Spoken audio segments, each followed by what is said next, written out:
Now, game week 7 has gone okay for me. I've scored 73 points and I've got a small green arrow up to 1.2 million overall. I know it's the international break now, but I still wanted to make a video going through my game week 8 transfer plans.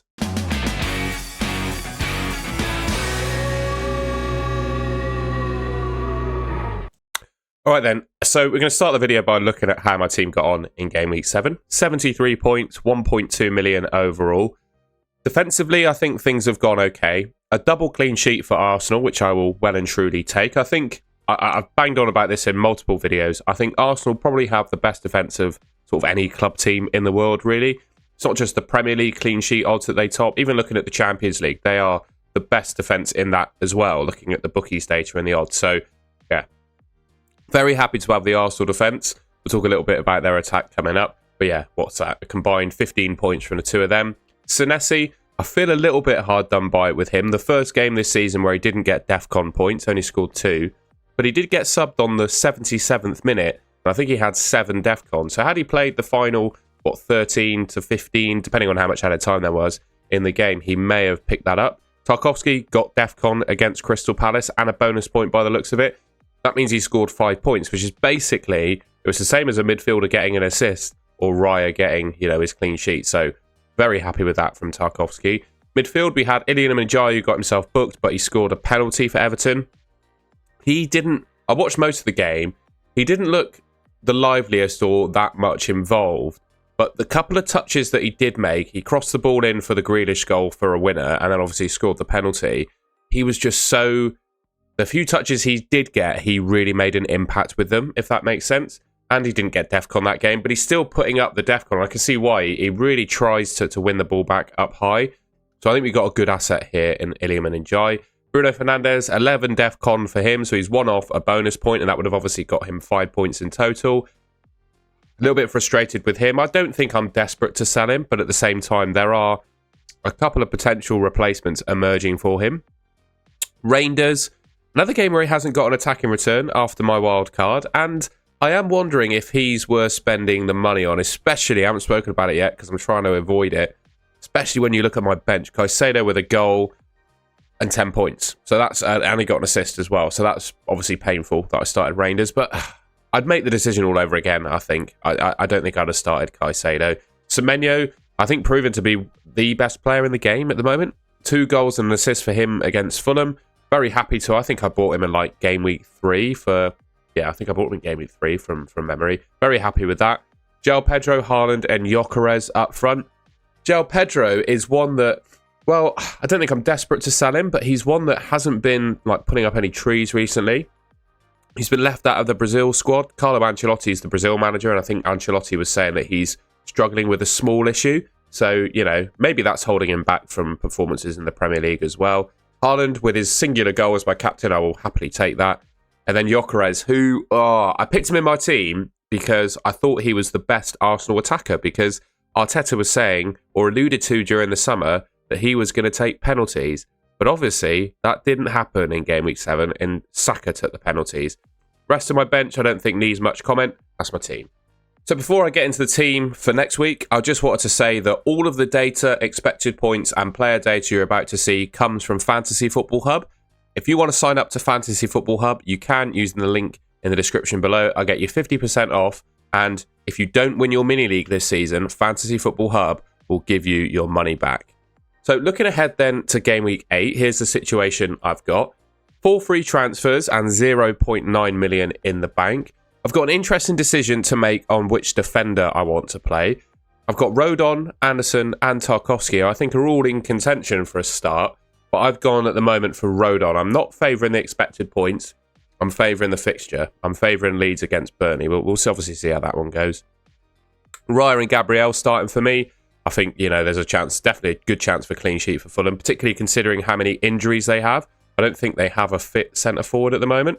Senesi, Crystal Palace away. They've obviously just lost, They've obviously just lost against Everton. So yeah, I'm hoping for some points there. Same for Semenyo. Bruno Fernandes and Reinders. Those two I've not been too impressed with, to be honest, but we'll talk about them in a second. Ndiaye against Man City. They're not the best fixture, but I still think it with his penalties, DEFCON he could potentially get. I still think he's going to be decent. Haaland, Gyökeres, and João Pedro up front. So, João Pedro, thing is with João Pedro, he's not performed all that well recently, but I don't see like just a definitive replacement for him, if that makes sense. There's no one in that forward position other than the two. Even Gyökeres is not crying out to, he's not absolutely ripping up trees. But there's no one that's like crying out for a place. The one move I regret doing on my wildcard, right, is not having some Crystal Palace defenders in there. I know they've just lost against Everton.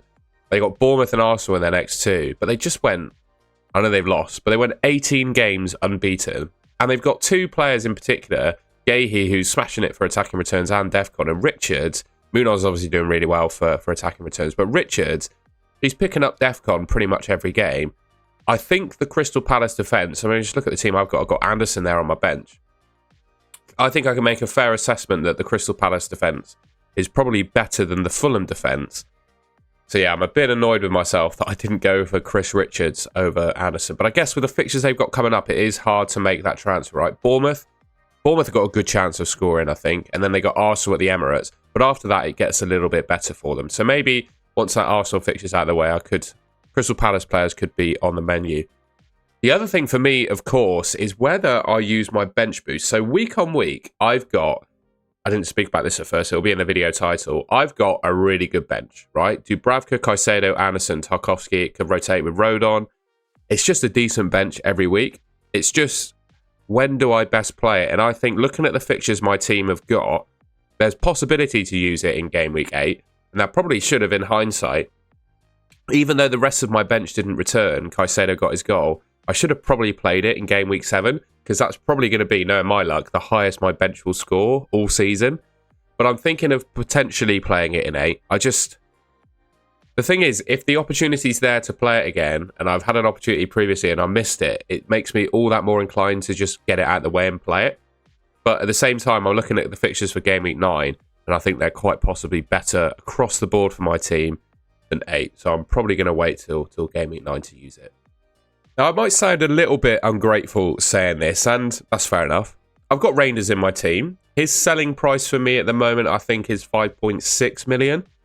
He's worth 5.8. He's got 3 attacking returns from 7 games so far. I thought he'd be a little bit better for Defcon than he has proven to be.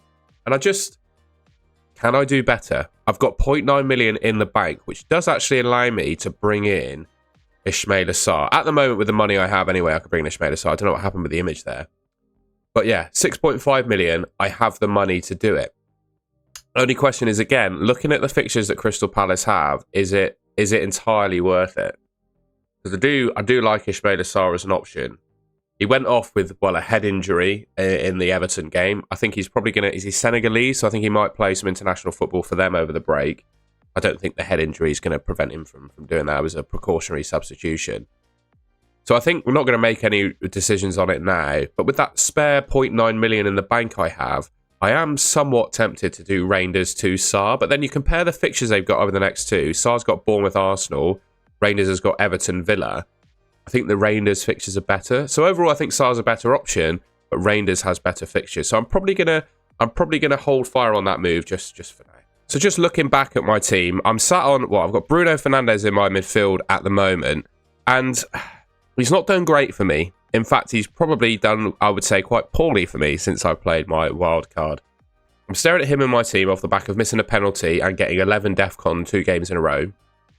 Feeling quite unlucky about the Defcon and the missed penalty and thinking, that fixture he's got coming up against Liverpool, he's 9 million. Is he really doing enough to justify that price tag?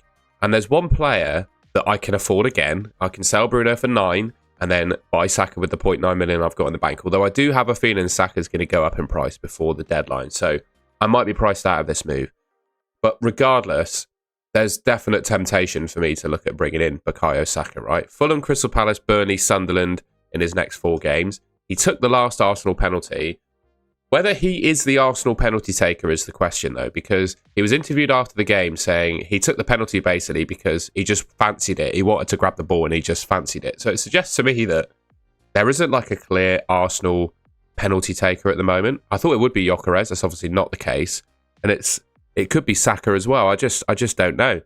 So for me, I want to get him, but I'm just not sure.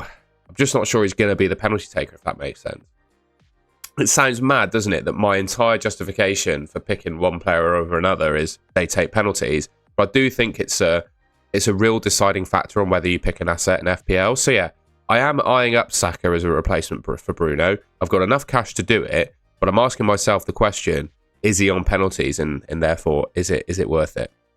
The other redeeming feature about Bruno Fernandes, of course, is the DEFCON points. He is kind of in the same position as Saka, really, when it comes to penalties as well, because, well, he's missed 2 this season, and Man United aren't exactly sure of good penalty takers in their squad. So I do think there is a chance, I think it's low, that if Man United do get a penalty, Bruno Fernandes doesn't take the next one. But he is still really good for DEFCON. Hitting 11 per game is annoying, but it's a good sign that he is, well, you know, in a lot of games, it's annoying, but it's a good sign that he is able to get there. And just being like one clearance, block, recovery, interception, tackle away from DEFCON, I mean, all you need is something to fall your way to get it. So I'm considering that more unlucky than anything. So I think I'm probably going to stick with Bruno for the time being. Like I said, I'm probably going to be priced out of that move. You know, 0.9 million in the bank at the moment. I'd expect Saka to go up to 10 million by game week 8. I think quite a lot of managers will do the Bruno to Saka move, although I don't think it's for me. I just wanted to finish the video again.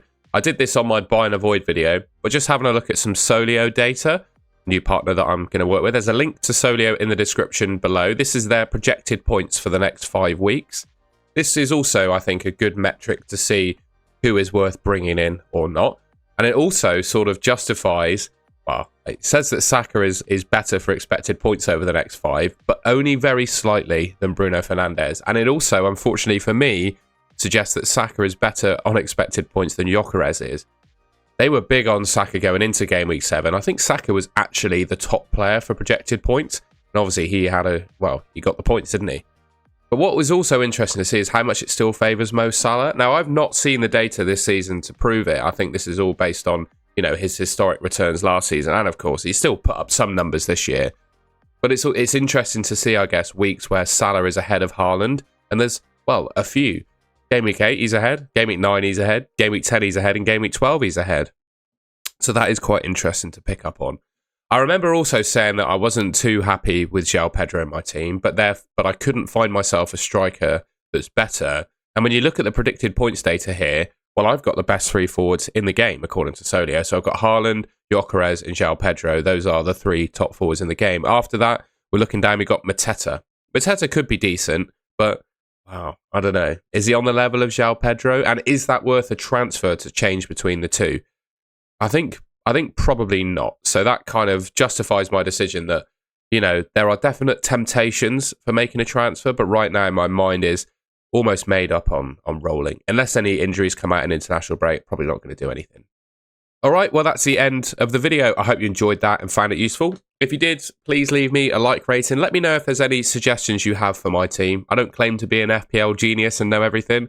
There might be an obvious transfer that I'm missing. I don't think there is, though. I think my team, to be fair, is pretty good going into game week 8. And yeah, if you enjoyed the video, want to see more content from me, you can subscribe to the Golden Goal channel, which should be just here on your screen. And yeah, thanks very much for watching. I'll see you in the next one.